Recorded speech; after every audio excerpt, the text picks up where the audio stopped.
भय भय सबको होता है, चाहे वो पशु हो, पक्षी हो या मनुष्य। वास्तविकता में मनुष्य भय को अपने साथ लेके ही जन्म लेता है।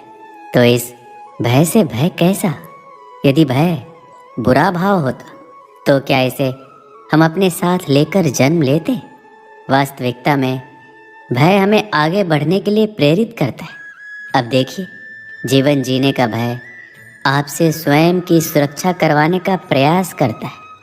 अपमान का भय सदाचार की ओर बढ़ाता है। किसी प्रिय को खो देने का भय उसके लिए कर्तव्य पालन करने की प्रेरित करता है। किंतु ये भय बुरा तब हो जाता है जब आप इसे अपने ऊपर हावी होने देते हैं, इसके लिए कुछ प्रयास नहीं कर पाते। इसलिए यदि इस भय को उपयोग में लाना है, आपको स्वयं इस भय के ऊपर हावी हो जाना पड़ेगा। तो तोड़ दीजिए भय की सीमाएं। अपनी आत्मा को छोड़ के किसी और के समक्ष सर मत झुकाइए और स्मरण रखिए, जब अंधकार से डरना छोड़ दोगे तभी दीपक बनकर प्रकाश दे पाओगे। श्री कृष्ण कहते हैं, जिनके अंदर डर स्वाभाविक है उनको अपने दिमाग और मन को एक बात समझानी होगी। अगर मुझे अच्छी जिंदगी जीनी है तो मुझे इस डर को जीतना होगा, और इसके लिए मुझे योजना पूर्वक एक के बाद एक कदम उठाने पड़ेंगे।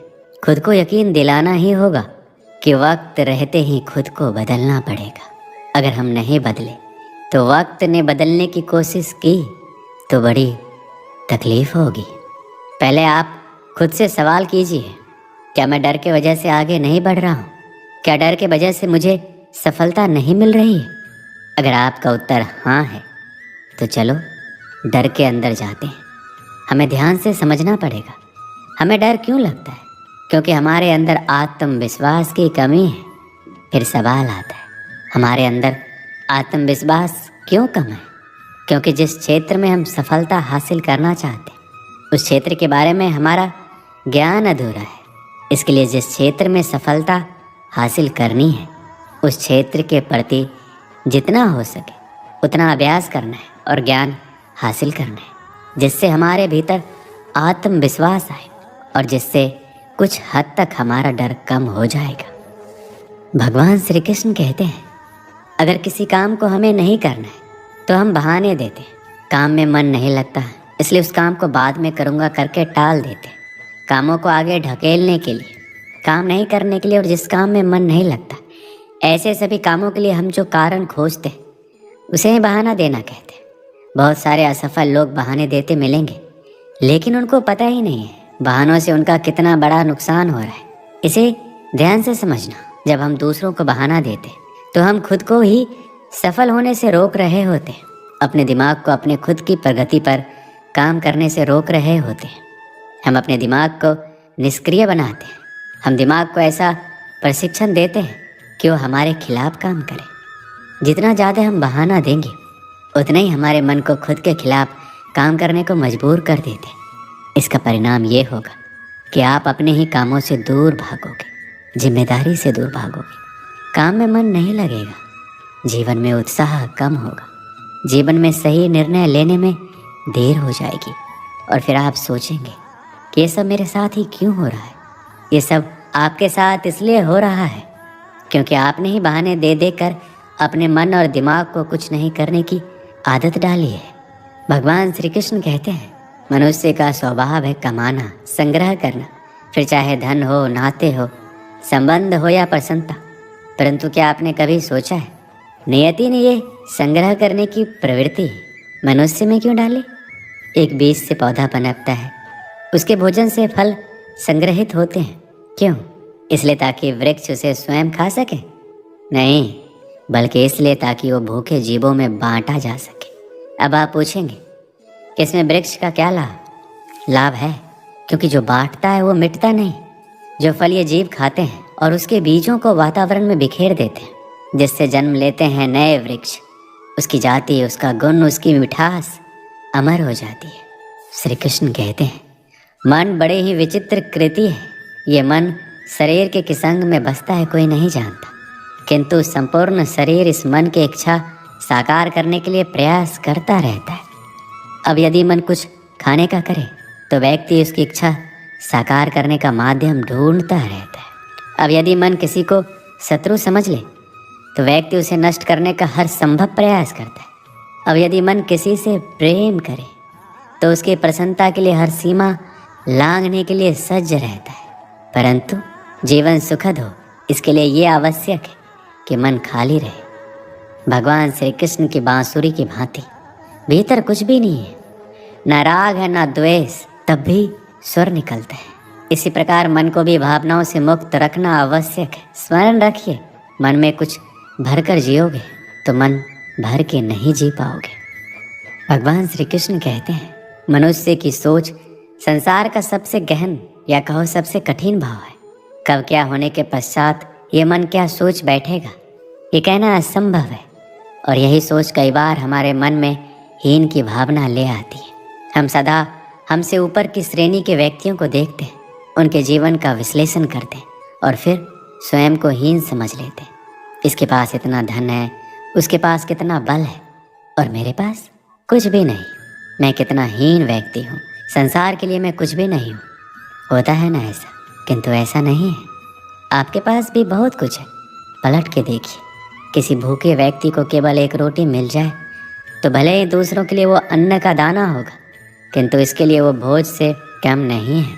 इसलिए जब भी मन में हीन की भावना जागे, अपनों की ओर देखिए, उनकी ओर पलटिए। आपको विश्वास हो जाएगा कि भले आप ये मानते हैं कि संसार के लिए आप कुछ नहीं हैं, कुछ लोगों के लिए आप संपूर्ण संसार है। तो जो आपका संसार है उसमें प्रसन्न रहना सीखिए। हमारे पास अक्सर बहुत लोग आते हैं, कुछ को हम समय देते हैं, कुछ का हम तिरस्कार करते हैं, किंतु तिरस्कार कभी नहीं करना चाहिए। किसी व्यक्ति के आपके पास आने के 3 मुख्य कारण होते हैं, भाव, अभाव और प्रभाव। यदि कोई आपसे प्रेम भाव से आए तो उसे प्रेम दीजिए, सम्मान दीजिए। यदि कोई आपके पास अभाव में आए तो उसकी आवश्यकता को समझिए और जितना हो सके स्वयं से उसकी सहायता कीजिए।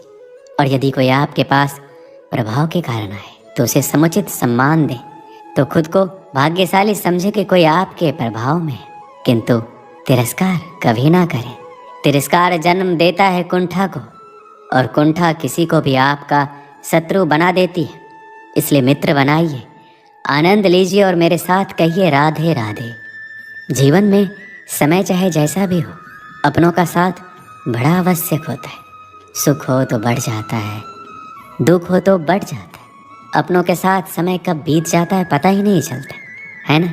किंतु सोचिए, यदि आपको किसी ऐसे स्थान पर छोड़ दिया जाए जहाँ आपका कोई संबंधी ना हो, आपका कोई अपना ना हो, कोई मित्र ना हो, तो क्या होगा। एक एक क्षण कितना लंबा लगने लगेगा। तब तक लगेगा जब तक आप किसी को अपना नहीं बना लेते। अब प्रश्न ये उठता है, आपका अपना कौन है? वो संबंधी जिनके साथ आप रक्त से जुड़े हैं, या वो मित्र जिनके साथ आप बालपन से पले बढ़े हैं, या वो सहकर्मी जिनके साथ आप काम करते हैं? नहीं, अपना वो है जो विपत्ति में काम आए। अपनों की परख समय की कसौटी पर की जाती है। श्री कृष्ण कहते हैं, कभी आपने सोचा है इस संसार में हम सबसे अधिक किससे जुड़े हैं? कोई कहेगा माता पिता, कोई कहेगा मित्र, कोई कहेगा पत्नी, तो कोई कहेगा संतान। नहीं, यदि इस संसार में हम किसी से जुड़े हैं तो वो है समय। समय ही हमारा भूत है, समय ही हमारा वर्तमान है और समय ही हमारा भविष्य। और हम क्या करते हैं? सबसे अधिक जुड़े समय को, सबसे बहुमूल्य संपत्ति को हम नष्ट कर देते हैं। कोई भविष्य के ऊंचे सपनों को बुनता है, कोई बीते कल को कोसता है, किंतु तनिक सोचिए, बीता कल आपके सोच विचार करने से बदलने नहीं वाला। और भविष्य के विषय में सोच विचार करके यदि आप अपना वर्तमान नष्ट कर रहे हैं तो आपका भविष्य भी बीते कल की भांति ही होगा। इसलिए आज के विषय में सोचिए, उसे उत्तम बनाइए। श्री कृष्ण कहते हैं, स्वप्न और लक्ष्य कितने समान लगते हैं। इन दोनों की व्यक्ति कल्पना करता है, इन दोनों को व्यक्ति पाना चाहता है, और ये दोनों पूर्ण तो व्यक्ति स्वयं को भाग्यशाली भी समझता है। किंतु इन दोनों में अंतर है। अंतर ये कि स्वप्न के लिए बिना मेहनत की नींद चाहिए और लक्ष्य के लिए बिना नींद की मेहनत। जो व्यक्ति स्वप्न देखने में रह जाता है उठने के पश्चात उसके हाथ खाली रह जाते हैं।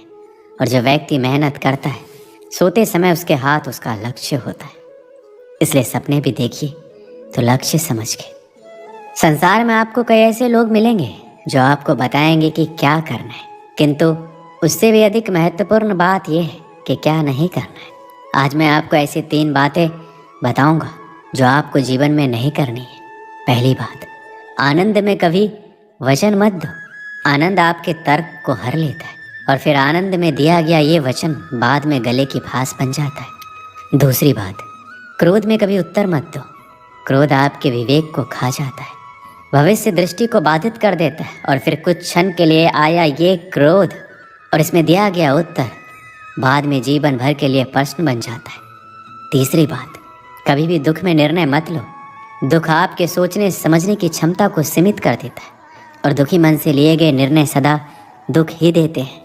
सच कहा जाए तो वचन, उत्तर और निर्णय कभी भी जीवन में सोच विचार करके ही लेने या देने चाहिए। सोच विचार करके कार्य करोगे तो इस संसार में किसी भी समस्या का हल आसानी से मिल जाएगा। हम सबके जीवन में कभी न कभी पत्थरों का योग होता ही है। ये संसार हम पर कभी न कभी पत्थर बरसाता ही है, कभी हमें बुरा समझकर, कभी असफल मानकर, कभी हमें बुद्धिहीन मानकर। कारण बहुत सारे हैं, किंतु इन पत्थरों से हमें चोट खानी है या नहीं, ये हमारे हाथ में है। या तो आप इन पत्थरों से चोट खाकर आंसुओं से डूबे रह सकते हैं, और यदि आप चाहें तो इन पत्थरों से सेतु बनाकर समस्या का सागर पार कर सकते हैं।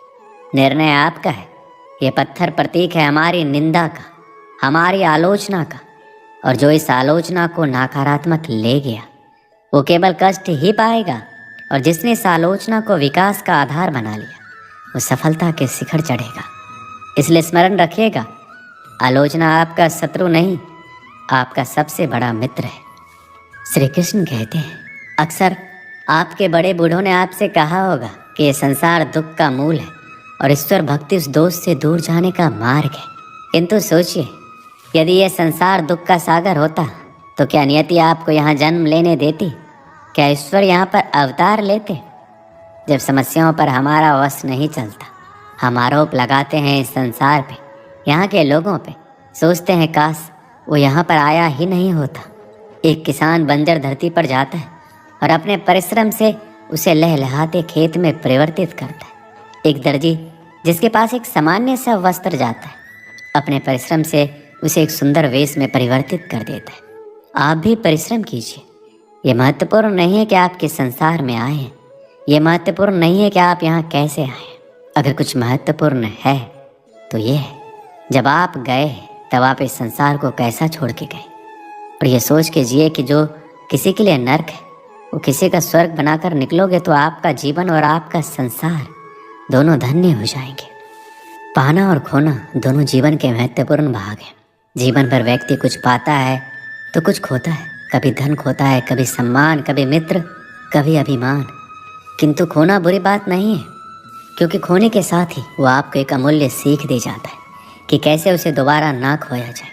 इसलिए यदि कुछ गंवा दिया तो उससे मिली सीख ना गंवाएं, क्योंकि उसी सीख की सहायता से आप अपना खोया हुआ पुनः पा सकते हैं। जीवन में कुछ पाना हो तो सोच और कर्म बड़े आवश्यक होते हैं, किंतु क्या केवल सोच से, क्या केवल कर्म से आपको सफलता मिलती है?